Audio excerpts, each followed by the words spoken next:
Hey, Jason here. I'm waiting to pick up my daughter. Normally I do a value investing in your car episode in here. Today we're going to talk about something different. Shortly before I came to pick up my daughter, I received an email about Bitcoin and how you can never lose money on Bitcoin if you follow this one person's advice. And if you can tell by my sarcastic voice, they're full of crap. So I wanted to talk about that and give my thoughts on crypto. I've already talked about my thoughts on crypto in the video titled "The Worst Company I've Ever Evaluated," which I highly recommend. We'll go in kind of concert. That's kind of the financial reasoning for not liking many of these companies or many of these entities at this point. Today I'm going to be talking about crypto. This video about crypto is my kind of philosophical thoughts on crypto and the power of incentives when it comes to crypto. Another video I mentioned, or I talked about, was my video on speculative investments. I mentioned crypto a little bit. So I highly recommend those two videos. But before we get into the bulk of today's video, I want to kind of preface this with, I love the technology of Bitcoin and cryptocurrencies. From a technological perspective, I'm a tech nerd.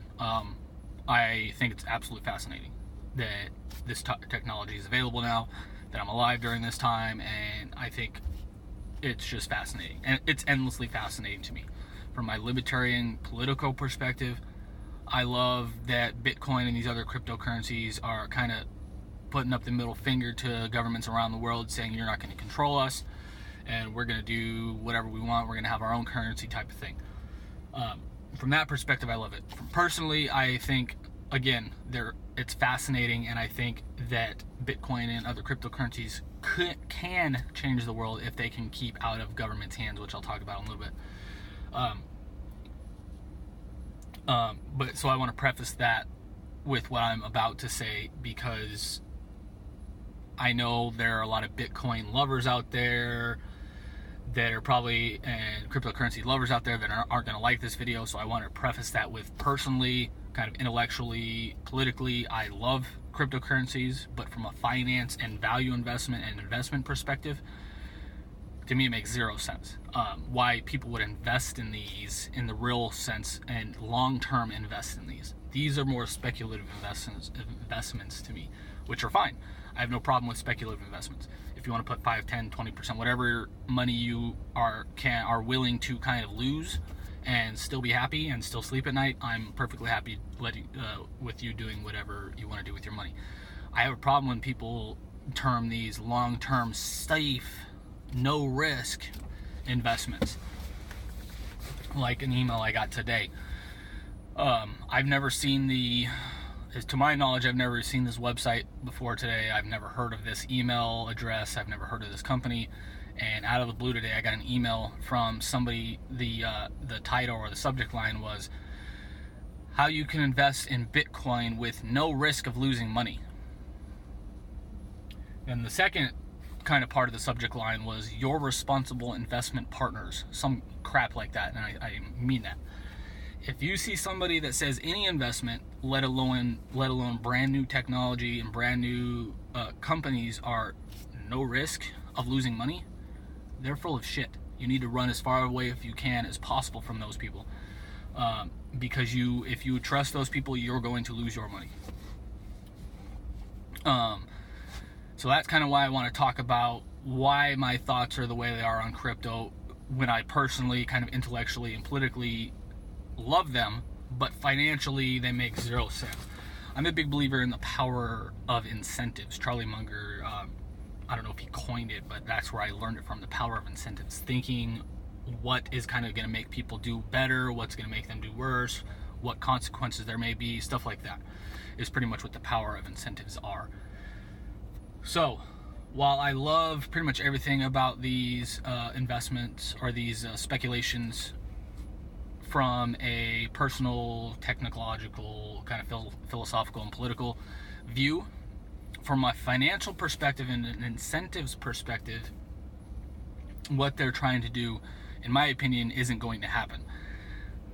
the main kind of draw that I've seen on Bitcoin and Ethereum and Litecoin and Kodak coin and all these other coins that are being introduced now is that the governments don't control them, and us, the people or whoever owns it, controls these investments. That's true for now, but I highly doubt that's going to stay true into the future. The bigger these things get, the more government regulators around the world are going to want to either regulate these things to death or control them, or both. Countries don't like their money supplies being played with. That's where these countries get a lot of their control from, is their currencies and their money supply. So again, while I love what they're doing, I just can't in my mind picture where U.S. governments or governments around the world are going to allow Bitcoin or Litecoin or whatever, Kodak coin or whatever is coming out tomorrow, to kind of overtake U.S. dollar or the Chinese yuan or whatever the currency of the future is going to be. Why do I say that? It's based off not only kind of the power of incentives, but also George Soros back in the day. He broke the Bank of England and he shorted, I believe it was the sterling at the time, their currency that was massively overvalued. This was in the 80s or 90s, and he's still seen as a villain who brought down the Bank of England, who harmed the country irreparably, who did all these kind of nefarious and bad things, again in their eyes, to bring down, or almost bring down, an entire government. Do you think, and he still wanted, to my knowledge, he's still kind of wanted by English authorities to this day. Why is that such a big deal when it comes to cryptocurrencies? I think it's a big deal because, again, he saw a kind of mispricing in the market. What he did was he essentially sold that short, which is legal. It's perfectly legal to sell things short. And he brought the value down and proved this out and crippled the Bank of England. Do you think that governments around the world are going to let something similar to that happen again? I don't, especially when it's something they can't control. In that case, the government, England, had control, at least somewhat, over their currency. They don't have any control whatsoever over these cryptocurrencies at this point. So I think what's likely going to happen is these governments are going to either regulate these things to death once they get bigger, or they're going to try to take control of them, or both. So then we get to the kind of financial aspects, or the individual kind of company aspects, which again I illustrate in the video, the worst company I've ever evaluated. I illustrate the financial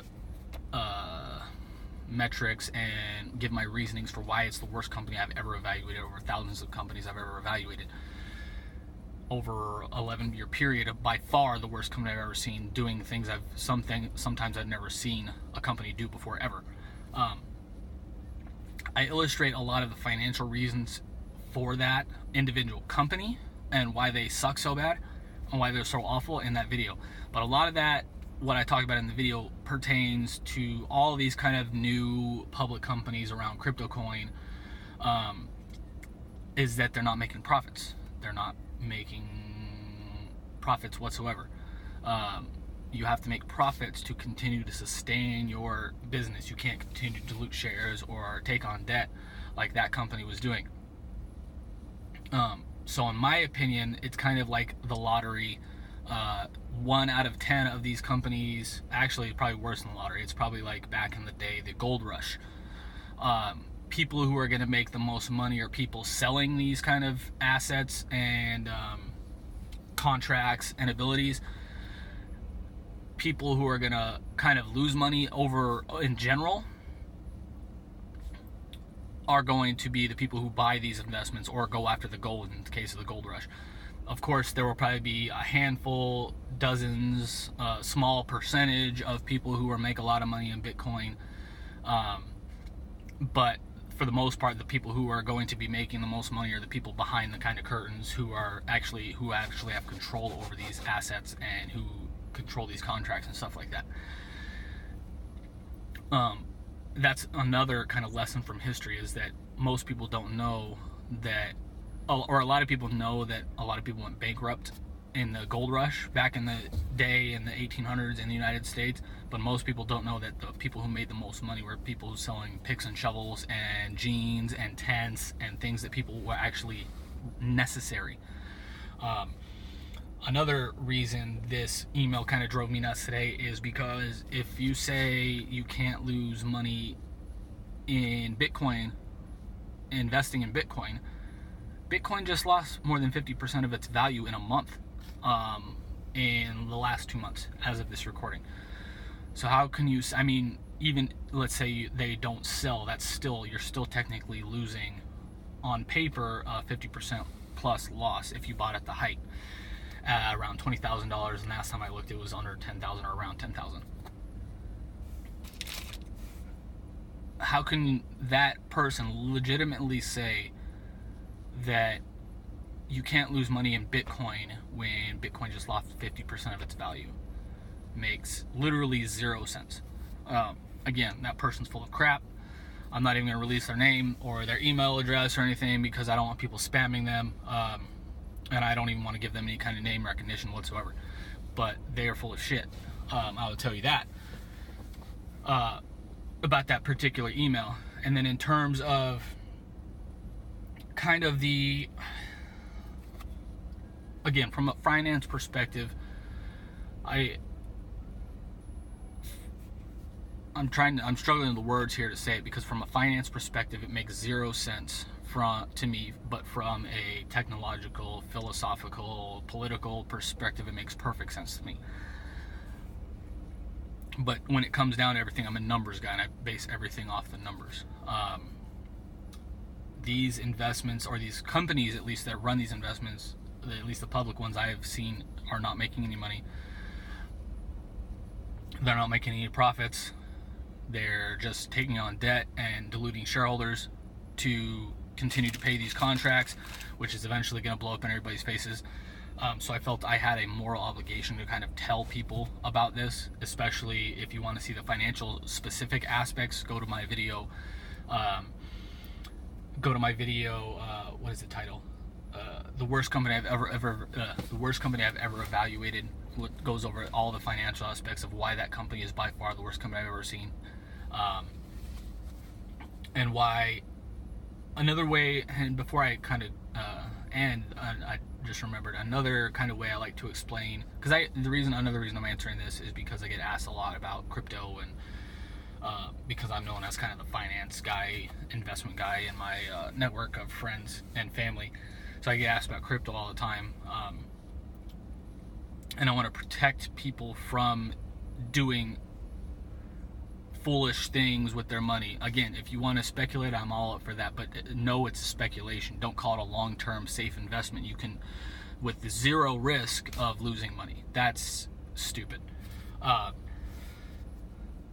But another way I like to think of things is, back several years ago, there were, when gold and silver were really low in price,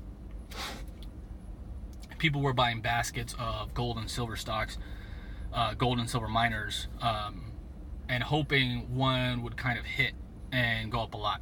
That's kind of what I see here. There's going to be consolidation. A lot of these companies are going to fail.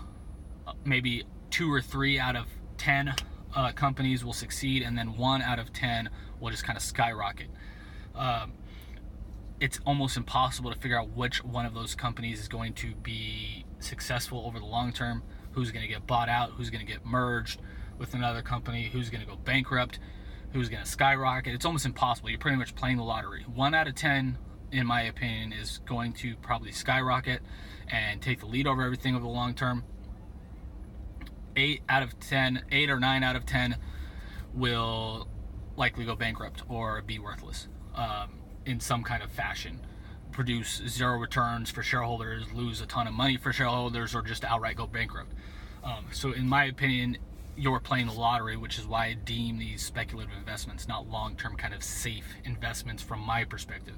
Again, why? Those are a couple examples. Another example is, I can't value Bitcoin or Litecoin or Kodak coins cash flows. I can't value their assets because they don't technically produce anything. I can't value their cash flows, which is one of the kind of major factors I look for when valuing any investment. If you can't value their profits, you can't put a true value on them, so there's no margin of safety. Bitcoin, Litecoin, Kodak coin, these coins could literally be worth $1 or tens of millions of dollars per coin. There's no way to kind of value them other than if you have the kind of internal data. Again, those people probably know an approximate valuation of Bitcoin and all these other coins. I highly doubt anybody who is buying these coins now, has access to that data, and if they do have access to that data, they don't know how to actually value it because they don't have a financial and kind of investment background. So those are my thoughts on crypto. I'm sure I'm going to get a lot of messages on this, and I'm fine with that. If you want to tell me I'm wrong, that's fine. But this is based off, again, numbers, financial experience over evaluating thousands of companies and assets over 11 years. And I welcome, if you think I'm wrong, I'd love to have a conversation with you. If you're just going to say I'm an idiot or something like that, I'm not even going to respond to you in the comments. But if you want to have a productive conversation, let me know in the comments below what your thoughts are. And in the comments below, check out my other videos on crypto, including these two specifically, one on speculative investments, my thoughts on speculative investments, and the other is the worst company I've ever evaluated. Playlist should be to the right or left of this screen, depending on what you're watching on. Make sure to like, love, share. And if you're watching on YouTube, make sure to subscribe and hit the bell button to make sure you get notified when all of our new videos come out. Thanks. I'll talk to you again soon. Bye.